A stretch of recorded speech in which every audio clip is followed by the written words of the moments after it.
يا أخوان لما نتحدث عن أهل البيت أجمل فقرة بهم طهارة الأمهات. لذلك بزيارة الحسين ايش تقرأ؟ أشهد أنك كنت نورا في الأصلاب الشامخة والأرحام لم تنجسك الجاهلية بأنجاسها. كل أهل البيت لما تقرأ تجد وحدة من ألمع الأمور بحياتهم الأم الطاهرة. لكن خصومهم مشكلتهم وين؟ طبعا هذا مو تجني، هذا بحث تاريخي فرغ منه العلماء. جابوا أعداء علي بن أبي طالب، أعداء النبي والعترة، من أبو سفيان نزلوا وجدوا الخلل وين؟ هسه أبو سفيان أمه منه؟ حمامة.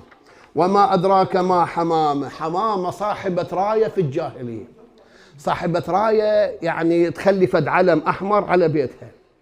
أهل مكة يعرفوها، إذا جاء واحد غريب شلون هسه نقول عتها ملهى؟ أجلكم الله. هاي جدة معاوية، أم معاوية هند بنت عتبة. هند كانت سادية، يعني مو فقط إنها تزني، وصلت إلى درجة تأكل لحوم البشر. ولا بعد ما قتل حمزة بقرت بطنه، طلعت كبده، لاكتها ما استطاعت فلفظتها. النبي سأل قال هل بلعت من كبد حمزة شيء؟ قالوا لا. قال نعم، ما كان الله تعالى ليدخل شيء من جسد حمزة إلى النار. خاف البعض يقول شيخنا مو تابت والإسلام يجب ما قبله. اقرأ هذا الحديث، ما تابت ولا أسلمت ولا آمنت ولا استسلموا. الوهابية يقول شيخنا مو تابت والإسلام يجب، لا شوف هذا الحديث علماءكم ذكره.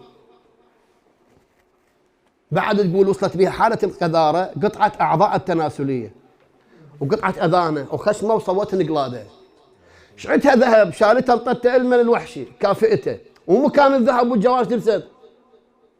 أعضاء تناسلية تخليها قلادة. شايف درجة العهر؟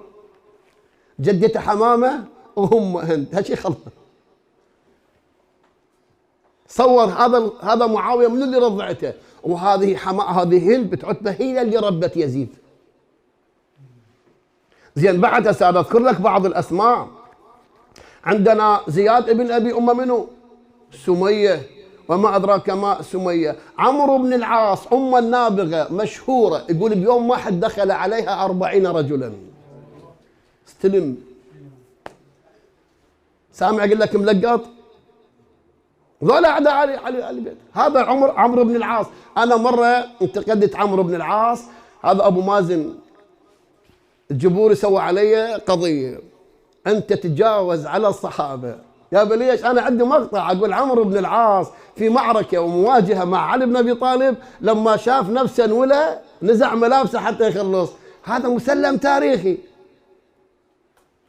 لولا ان القاضي متفهم قال له يابا ترى هذا نص تاريخي الرجال ما جاي من جيبه. على كل عمرو بن العاص امه منه؟ النابغه. بعد عندنا سهاك ام عمر بن الخطاب، اقرا تاريخها، هاي كتاب تاريخي اقرا. بعد عندنا هند بنت عتبه. زين. اما عندنا نساء اخريات، اروى بنت حرب ابن اميه وهي زوجة ابي لهب، هاي حمالة الحطب. هم المؤرخين يقول فيها ما فيها. ميسون بنت بجدل الكلبية ام يزيد، هم كانت تميل الى العبيد الى السودان الذين عندها. حنة بنت ابي سفيان بن اميه، هذا مو سفيان بن حرب، لا هذا واحد ثاني. هذه ام سعد بن ابي وقاص. هسه عرفت عمر بن سعد الحقاره اللي عنده منين؟